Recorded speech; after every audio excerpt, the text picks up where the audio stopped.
Across contemporary thought, there runs a stubborn debate: can people truly change?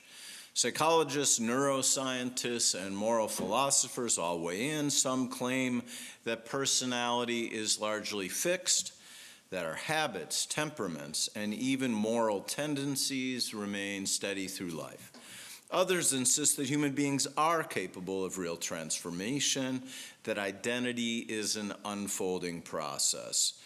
And the rest of us live this argument daily, torn between wanting to change and doubting that we can. So into the debate, Jewish tradition and Martha enter with a bold answer: yes, we can change, but we must begin. In the Babylonian Talmud, Rabbi Isaac teaches 4 things cancel a person's doom: charity, supplication, change of name, and a change of conduct. And some say even a change of place.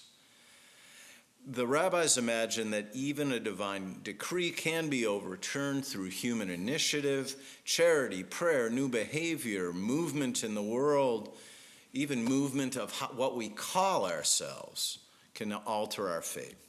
Each act touches a dimension of life. Giving transforms our link to others.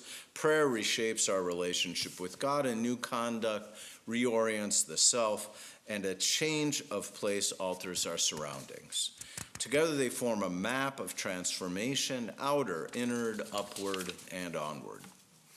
And the premise is that the world responds to human action. Fate is not frozen. Motion below evokes motion from above. The decree is canceled, not erased by miracle, but by revised effort. Not erased by miracle, but by revised effort. The Torah embodies this idea in the opening of this week's Torah portion. Now, God said to Avram, go to yourself. Again, I'm translating it as to go inside yourself, but it could be get out of Dodge. From your country and your kindred and your father's house, to the land that I will show you. I will make of you a great nation, and I will bless you and make your name great, so that you will be a blessing. Blessing follows.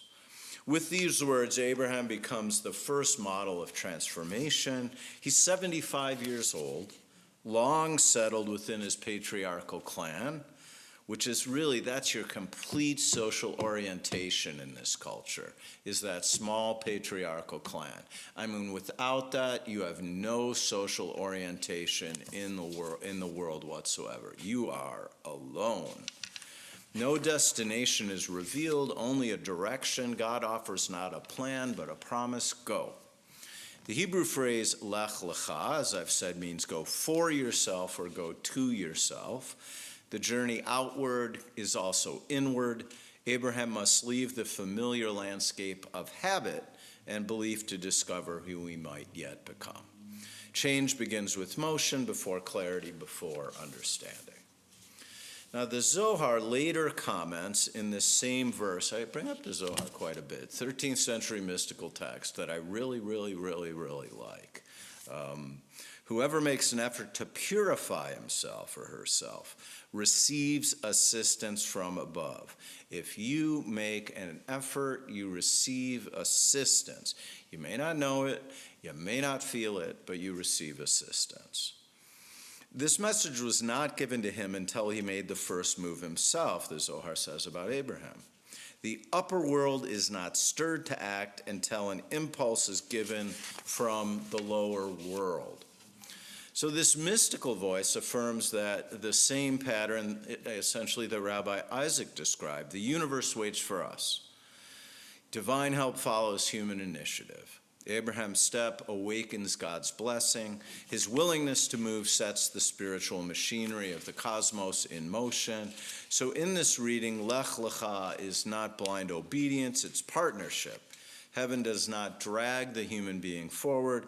It responds once one begins. The upper world stirs when the lower one dares. As I have intimated, often modern science leads towards determinism, towards genetic determinism. Definitely till really recently. Well, still does. Our brains, our upbringing, our genes set the limits of who we are. Religion at its best argues the opposite, that we possess freedom, that repentance and growth are possible. And really, Judaism's answer does lie in between the two. Notice I just did a little turn there. We're shaped by what has come before, yet not imprisoned by it. All right? So we are shaped by what happened. That sticks with you. But we're not stuck by it. We're not defined by it. I'll make an aside. I often say this to people who are in the process of conversion as they near the end of the process, that you're not giving up who you were. You're just being who you were as a Jew, right? So that, I think, is a really key thing, that transformation does not ignore the past. It takes the past to a new place. So Rabbi Isaac's teaching, the story of Avram, and the Zohar's commentary all describe change as a dialogue between effort and grace. We begin the process, something larger completes it. We act and assistance arrives. The tradition does not promise that change is easy, only that it's possible once we move. So to movement, charity extends the hand outward. Supplication lifts the voice upward. Change of conduct turns the heart inward, and change of place carries the body beyond what is known. And each of these is a small lech lecha, a leaving of the old country of habit. Each breaks inertia. The Talmud's genius is not to root spiritual renewal in ordinary actions, giving, praying, acting differently, stepping elsewhere. Those are all small actions with cosmic consequences. What you do really matters on a cosmic scale. We sometimes imagine transformation as a lightning strike revelation. I mean, how many times does that happen and to how many people? If you're waiting for that one, you're going to probably be waiting for a long time, right? Instead, the rabbis see it as practice, something you do in your life over and over again. The decree is rewritten not by some moment of ecstasy, not by some call, but by steady effort. The Zohar's language of assistance from above offers a mystical psychology that still speaks to us. It suggests that unseen forces align with us once we act. I love that word alignment. I'm very glad I did that. It is really about aligning oneself with God. The Ishbitzer teaches that over and over. Alignment makes a huge difference. When we finally begin the work of change, when we give, pray, or alter our behavior, all of those ways are behaviors are a way to alignment. The universe seems to meet us halfway, a chance encounter, a timely word, inner strength we did not know we had, and these are the echoes of that assistance. The teaching is not magical, it's moral and spiritual. The world above mirrors the world within and the world below. When we open the door in ourselves, life rushes in to fill it. So here I've created a connection between three ancient texts, which if you go to Torah study tomorrow morning, we will study in detail. Shmuz starts at 9 a.m., Torah study at 9:15. There is dessert. All right, little pitch. So Rosh Hashanah 16b, the Talmud teaches that destiny can shift through deliberate human action.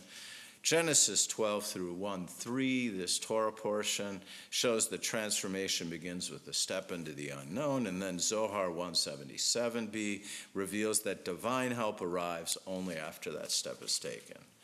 And from this, Judaism builds a theology of change rooted in responsibility. We're neither passive recipients of fate nor autonomous masters of it. We're partners in creation.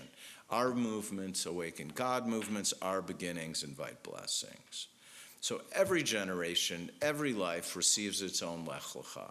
It rarely comes as a thunderous call, more often as a whisper, that still, silent voice. Listening to that quiet moment is usually how it appears. Leave what confines you. Go toward what you might yet become.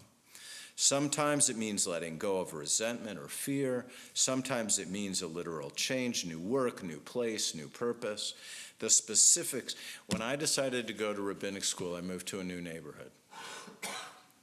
I just thought I should move to a new place because this is a radical shift in my life. And so I moved to a new neighborhood. And it comes from this Torah portion. I just remembered that. So, but any way that we do it, the specifics may differ, but the pattern's constant. Transformation requires departure. The Zohar assures us that the very act of leaving summons help. The effort to purify ourselves, to act justly or pray honestly, awakens energies that sustain us. So back to the question, can people really change? While some skeptics in the modern world point to statistics, relapse rates, personality studies, yeah, there's a place for that. I'm not arguing against science. And neuroscience, man, the advances that are going on now are really fast. Our sages point to Abraham instead. They point to a man who late in life heard a call and left everything familiar and became the father of a people. They point to a spiritual law that when the lower world moves, the upper one moves with it. Change in this vision is not about erasing the past, but redirecting it. It begins with small actions. God, I love that about Kabbalah. Small actions. That's the basic lesson of Chassidut, that small actions matter. Charity, prayer, better conduct, courage to step beyond what confines us. Each is a signal to heaven saying, Hineni, I'm ready. And once we send that signal, assistance begins to flow. The decree, says Rabbi Isaac, can be canceled. The command, says Torah, is go to yourself. And the mystery, a word we need to reclaim, says the Zohar, is that the first motion must be ours.